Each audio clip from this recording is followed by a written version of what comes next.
السلام عليكم ورحمة الله وبركاته. ازيكم يا حبايب قلب؟ عاملين ايه؟ يا رب تكونوا بخير وفي احسن حال. جالكم فيديو جديد النهارده، يا رب الفيديو ينال اعجابكم. بالله عليكم يا حبايب قلب اللي ما اشتركش في القناه اشترك، فعل زر الجرس على الكل عشان يوصلكم كل جديد من قناتي قناه ام ليلى. النهارده يا حبايب قلبي الفراخ الهندي بتاعتي مرقداها على بيض البط بتاعي. ما فيش مكان عندي في الفقاسات، فقلت ارقد الفراخ الهندي بتاعتي بما انهم راقدين على الارض، ارص لهم وارقدهم بقى ايه في المكان في العشش بتاعتهم كده. فالنهارده انا مرقده معانا 3 فراخ هم يا جماعه، فرختين راقدين تبعي وفرخه راقده تبع واحد، يعني ايه بيجيب عندي بيض وكده، فما فيش مكان في الفقاسه. فانا خايفه على البيض بتاعه لا يبوظ برده، فجبته ايه تحت فرخه هندي راقده عندي هنا على الارض برده، وجبتها رصت لها البيض ورقدتها. هفرز معاكم بيض البط النهارده ونشوف نسبه الخصوبه بتاعتنا كام في الميه، ونشوف الدنيا بتاعتنا فيها ايه.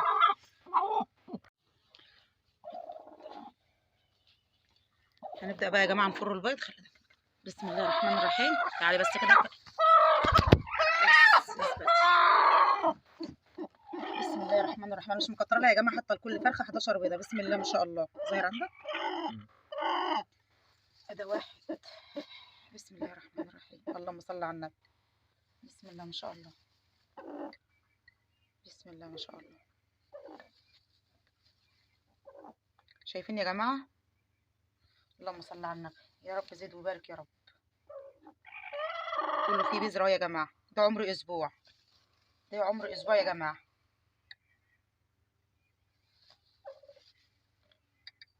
كل البيض مخصب قدام منكم اهو.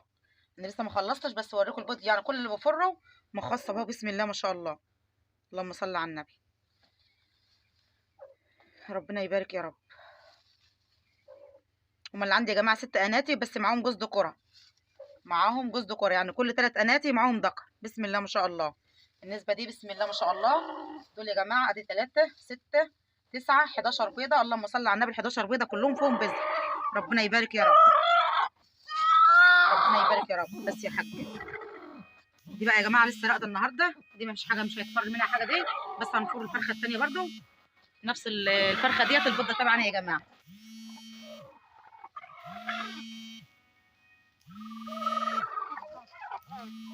بسم الله الرحمن الرحيم. دي برده تبعنا 3 6 9 11 برده.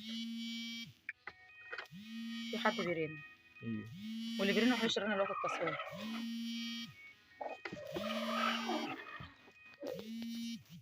مين؟ نادرة. ده اول بيضه يا جماعه. بسم الله ما شاء الله. دي الثانيه برضو اهي.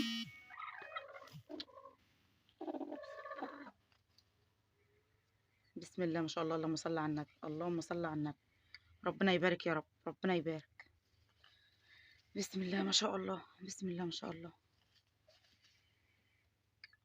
فيها بذره يا جماعه، بس هي اللي متلحوسه. كله فيه بذره يا جماعه، كله فيه بذره. بسم الله ما شاء الله. يا رب بس يكون واضح لكم بس في التصوير اهو يا جماعه. ربنا يبارك يا رب. ربنا يبارك. مفيش بعد الحاجه اللي بتبقى طالعه من تحت من الرقد كده يا جماعه، اللي بتبقى طالعه رباني دي بتبقى حلوه جدا جدا والله العظيم. انا بقتنع بيها، بس انا بخاف برضو من الفاش والكلام ده. زي ما انتم شايفين اهوت برضو ال11 بيضه بتوعنا برضو مخصبين. بسم الله ما شاء الله. اللهم صل على النبي. ربنا يبارك يا رب. الفراخ يا جماعه حلوه في تحضير البيض، يعني كويسه جدا جدا. فربنا يبارك يا رب. انا رقدتهم، بلم بيض البط اللي بيجي عندي على طول باستمرار برقده، ما بسيبوش، ما بحطوش في الفقاسه لان ما عنديش مكان. مكان يا جماعه في الفقاسات عندي، المكان مشغول كله على طول باستمرار. وقعدت برفض اي بيض بط يجيني، لان بيض البط يا جماعه نسبه الفرز الفأس بتاعته وحشه جدا جدا. انا باخد بيض البط اللي هو الجعجاع، انما البيض البلد السوداني ده ما باخدوش خالص، لان بيفضل فتره طويله عند الناس على ما البطه تخلص بيض. بيقعد بال10 15 يوم على ما بيجي عندي، بيكون البطه سخنته مره وبردته مره، فبيفسد عندي، ما بينفعش ان انا احطه في الفقاس. فانا برفض اي بيض بلدي خالص يجيني الوقت الفتره دي، لان البيض مش مضمون دلوقتي، فبياخد عندي مكان وبيستهلك كهرباء في الفاضي وبيقعد شهر سليم، فبيبوظ عنده وبرميه خساره. فانا رفضت خالص اي بيض بط ان انا اخده، انما انا شغاله بط جعجاع او فراخ او رومي او سمان، دي اللي انا شغاله بيه دلوقتي في الفقاسات عندي. فدي يا حبايب قلبي زي ما انتم شايفين، دي انتاج البط بتاعي برصه تحت الفراخ الهندي. فربنا يبارك يا رب ويجعل ليه فايده ان شاء الله تحت الفراخ.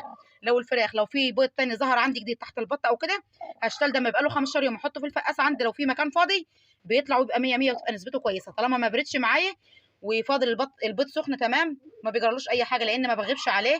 بشتري من البيت ده اوديه البيت التاني، فالمسافه بسيطه ما بيلحقش يبرد معايا.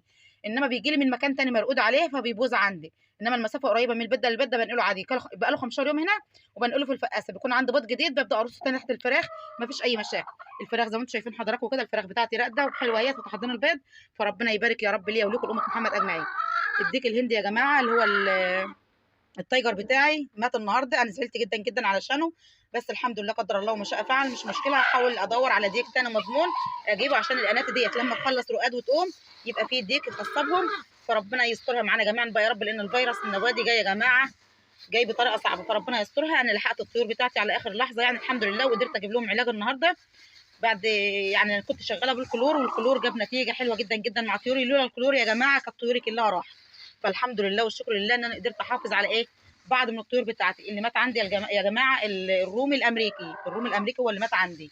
فالحمد لله والشكر لله يا جماعه، الحمد لله والشكر لله. والبيت دي الحمد لله ما فيش فيه اي فيروس خالص، بس الديك الهندي ده بقى له فتره جامده عنده روشه وفضل لما نشف ومات. فانا سالت الدكتور فقال لي اي علاج هتديهوله هيموته ومش هيجيب نتيجه، يا تذبحيه يا تسيبيه يموت. قال لي مش هينفع معاه اي علاج خالص طالما جاله دور سخونيه قبل كده وعمى، اتعمى يعني قبل كده، فمش هينفع معاه اي ادويه، يا تذبحيه. قلت له انا عمري ما هذبح اي ديك عيان واكله لاولادي. فسبته لما مات يا جماعه مقطوع منه النصيب، ما ينفعش اكل ولادي اي طيور عيانه، لان بصوا يعني هو مهما يكون ثمنه او مهما تكون غلاوته عندي ما ينفعش ان انا اكله لاولادي، ما اضمنش ان هو بعد عيالي ما ياكلوه يحصل لهم ايه. فالحمد لله والشكر لله قدر الله ما شاء فعل. فانا عارفه ناس مضمونه يعني هتصل عليهم واجيب منهم ديك هندي مكان الديك اللي مات ده، عشان بس الانات دي لما تقوم من على البيض يبقى في ديك وياهم يخصبهم وكده.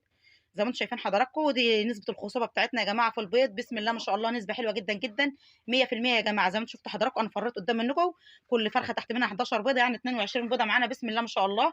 ال 22 بيضه كلهم فيهم بذره. فربنا يبارك يا رب ليا وليكم لامه محمد اجمعين. وبكده حبايب قلبي اكون وصلت معاكم لنهايه الفيديو بتاعنا النهارده، بشوفكم في فيديو جديد والسلام عليكم ورحمه الله وبركاته.